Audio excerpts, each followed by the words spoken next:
Hi sa inyo mga tropa fish. So for today's video, pag-uusapan natin itong live ni Pro Rider ng Move It po.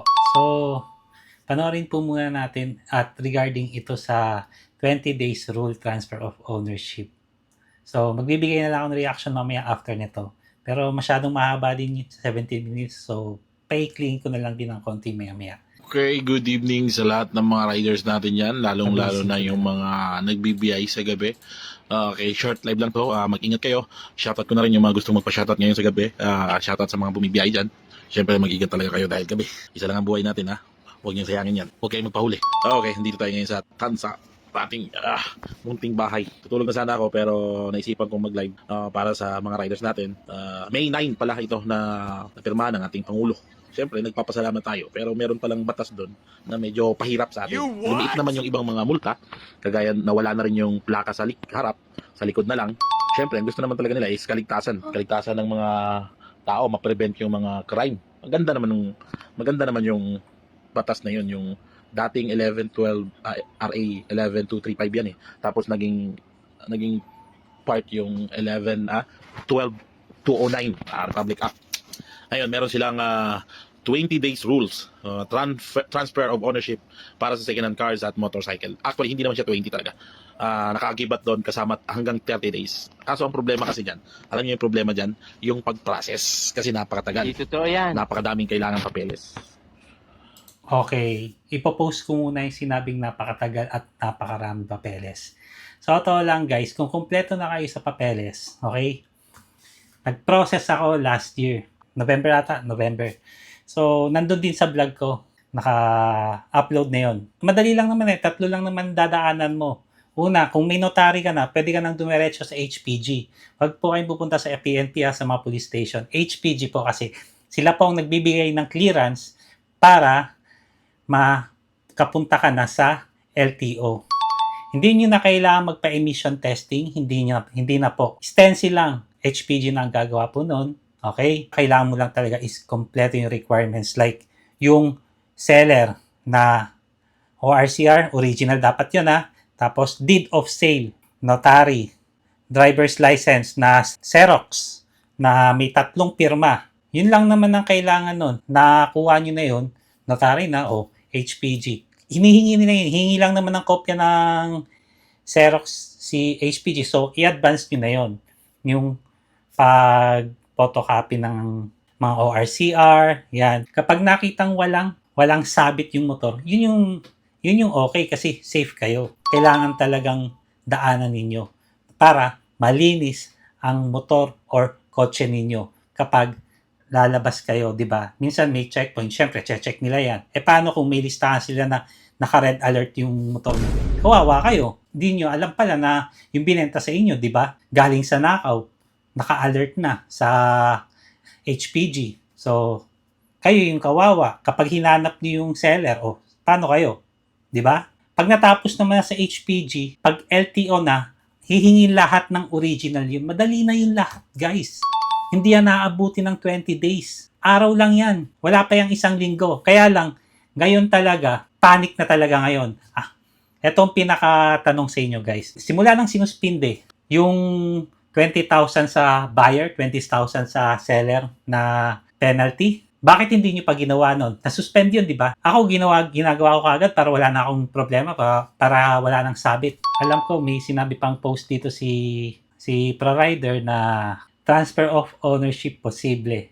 Gastos. Oo, gastos talaga yan. Siyempre, bumili kayo ng sasakyan ninyo. Kailangan nyo talagang ilipat sa ninyo. Hindi ako against sa mga kasi nga, kailangan mas maganda na sa'yo talaga yung sasakyan. Kasi kapag nabanggaan nyo yan, ang hahanapin is yung old ownership. Kasi nakapangalan pa sa kanya. Ang maganda pa dito guys, kasi nga, once na nabenta na niya yung sasakyan, kailangan i-inform nung seller, pumunta siya sa LTO na nabenta na niya itong sasakyan para wala na siyang sabit. Ang pinaka hahabulin na lang dito is yung bumili ng sasakyan. Di ba? So, hindi na mape-penalty si seller. Si buyer na lang. Yun yung kagandahan dito, guys. Buyer ako bumili ako. So, may 2 na akong motor. Inayos ko kaagad last year yun. Mabilis lang proseso, promise. Tapos, ayun nga, posible gastos. Hindi naman naabuti ng 2.5 yung transfer of ownership.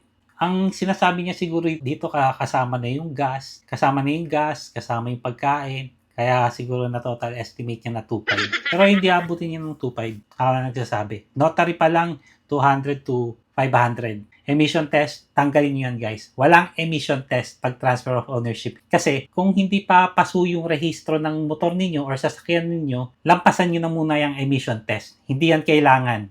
Hindi yan kailangan kasi nakalagay dito, emission test. Hindi yan kailangan. Kasi, bakit ko nasasabi? Nadaanan ko Diretso na kagad ako sa HPG, na-clearance naman, na-cleared ako. To be cleared lang yung HPG clearance, hindi po siya 500. Alam ko, hindi yan 500. Kasi hindi naman tumatanggap si HPG ng bayad. Sa land bank po kayo guys magbabayad. Sa land bank. Ulitin ko, sa land bank po kayo magbabayad. Hindi po sa HPG. Bibigyan lang ko yun ng code nun na may nasa papel. Pumunta po kayo sa YouTube channel ko. Makikita nyo yun guys na pinilag ko. Ang nag-stencil pati ay yung mga staff doon sa HPG. Okay? Hindi nyo na kailangan magpa-stencil doon sa LTO. Si HPG po ang gagawa nun. Ay, pahirap sa mga riders talaga yan. Siyempre, yung mga buy and sell, hatak na motor, repo sale, posibleng hindi na mabenta. Kasi, hassle. Yun na nga Ikaw pa magpa-transfer, magbayad. Napakarami talagang yan. Tinatawag natin is kawawa ang rider. Kawawa din yung mga kumikita dyan sa buy and sell. Wala na silang pagkakakitaan. Wala na silang pagkakakitaan. Mali ka dyan, pro rider. Eh di dagdagan niya yung presyo. Tapos yung pagdagdag ng presyo niya, ipambayad na lang or ipasa na niya yung parang registration form na nabenta na yung motor niya sa ibang tao. I-inform lang naman niya ang LTO. Ganun lang naman kadali yun. Aray ko. Hindi kawawa dito ang mga seller. Ang kailangan mo lang gawin kasi talaga is kumilos. Kapag bumili ka ng isang motor, make sure na may isa-save ka pa na pang transfer of ownership. O pwede namang makiusap doon sa seller na pwede bang iyan na lang ito na ganito na lang kasi yung 2.5 or sinasabi niya na kailangan natin ipang Mababait naman ng mga seller eh. Pikikitain pa rin ng mga seller ng ang mga buy and sell dyan. Kumilos kayo. Inform nyo LTO. Wala pa kayo dun sa proseso eh. Kaya paano matututo din yung mga nagbebenta ng motor o sasakyan or bumibili ng motor or sasakyan, paano nila malalaman kung hindi nila gagawin itong mga proseso na to? Magpapa-fixer na naman sila? Hindi naman, wag naman ganun. Sige, tuloy natin to. Wala naman po kasi nakuha naman nakuha yung order ng LTO. Napapasalamat din tayo sa DOTR natin. Siyempre, kailangan nila ng time. Kailangan din talaga nilang pag-aralan yan kasi apektado ang mahigit ilang libong pamilya yan. Kung 14K, sa bawat pamilya merong 5 o sabihin na natin 4 na kumakain. Let's say guys na may 5 buwan kayo. May 5 buwan or 6 na buwan. Simula na suspended. Sa totoo lang guys, nung time na suspended yun, thankful yung mga ibang kasi ang dami talaga that time. And limited lang yung mga papel kasi unexpected ng HPG. Sa HPG lang talaga kayo medyo kasi nga, naubusan sila ng papel kasi nationwide pinapasa yung mga code. Yun yung totoo. Pero ngayon, for sure, marami na ng codes yan. Kailangan nyo lang magbayad sa land bank, tapos stencil. Siyempre, sa dami ba naman ng panic transfer of ownership ngayon, for sure yan. Pupunta ako din sa HPG, titignan ko kung gaano karami ngayon ang nagpapa-transfer of ownership. Sure ball ako, ang dami ngayon. Kasi nga, naaprobahan na ng presidente, ngayon, gulat na gulat kayo, di ba? Sana, dati pa, ang dami niyong time, especially sa Angkas, sa Joyride, sa Move It, kung ano mang ninyo, Grab or kung ano man yung mga nabili niyo second hand na motor. Kumita na kayo guys. Alam ko kumita na kayo. Pero hindi kayo nag-save para sa pag-transfer of ownership ninyo. Hindi ba masarap sa pakiramdam guys na yung motor na kahit second hand na nabili ninyo, nakapangalan sa inyo. 'Di ba? Ang sarap sa pakiramdam ng ganun, guys. Wala kang iisipin, yung parang ano ka, komportable ka na walang mga haras sa inyo. Oh, bakit hindi pa ito nakarehistro? Bakit hindi pa ito naka-transfer sa iyo? Yun yung ano, 'di ba? Laging mga tanong sa mga checkpoint, 'di ba?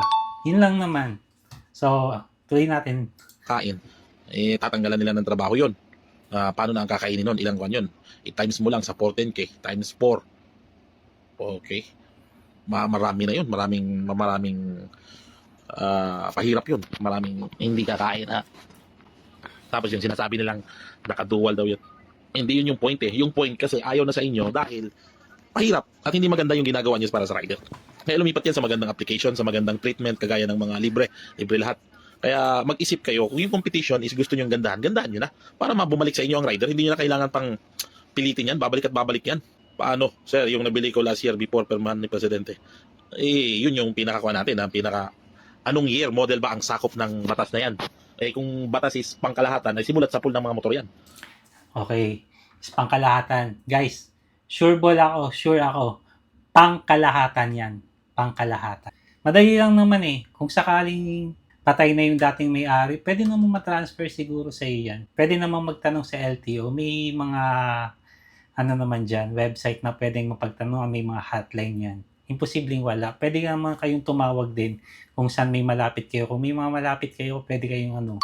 Hayaan nyo guys, gagawa ko to ng vlog. Lahat ng mga sinabi din ni ProRider, itatanong ko yan sa LTO at HPG. Kung kailan mo nabili yan, ang daming ilang taon. Ilang taon yun? Yung sa na yan ha? Jai, okay? Tuloy na ba yung... yun ang hindi natin na 100% kung mabitoy at... Pero possibilities. Ilang beses na, babaguhin na naman ulit nila yan. Veto na naman, veto. Sana hindi matuloy yung one. Sana meron silang... Kahit naman sino gusto mong magpa-transfer talaga ng vehicle. Kahit ako, gusto kong i-transfer yung sasakyan ko sa pangalan ko kagad. Kaso ang problema kasi doon, yung sa sobrang daming hinihingi ng papeles. What? No,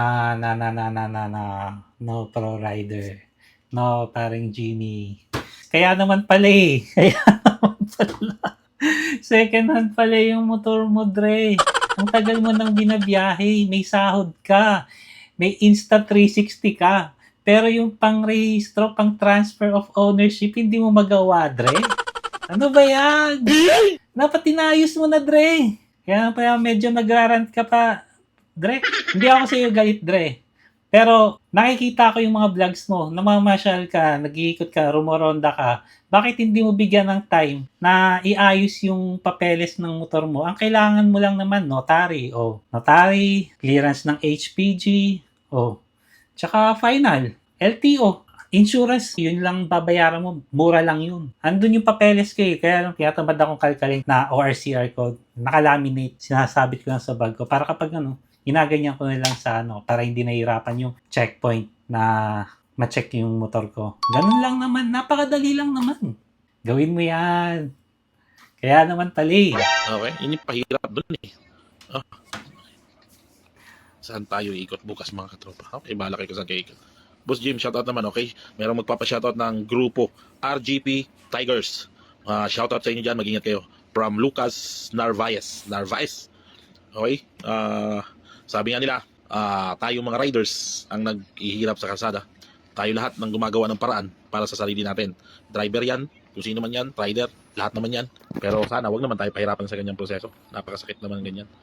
Okay naman, sapat naman yung 20 days to 30 days. Pero sana yung documents, yun yung pinaka-importante. Bawasan nila. Hindi babawasan ang documents, guys. Hindi kayo...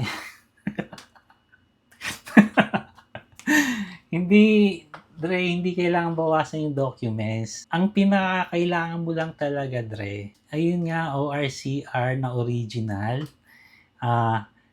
deed of sale, tapos updated na lisensya ng dating may-ari na may 3 pirma. Yun lang naman ipapasa mo eh.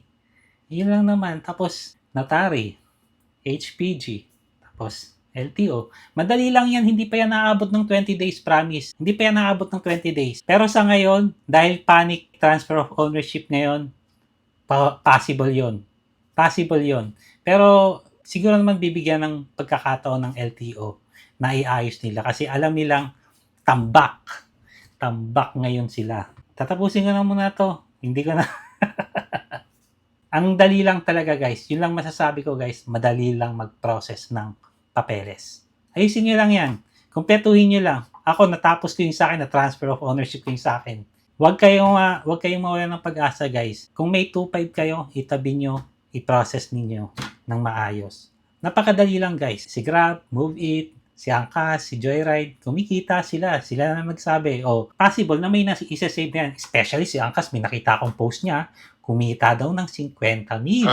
Wow. So, hindi imposible yan na hindi maka-process ng papeles yan. Ang dami nyo guys oras. Ayusin nyo yan, promise. Madali lang. Ako na nagsasabi. So, yun lang naman guys. See you in my next vlog. Bye.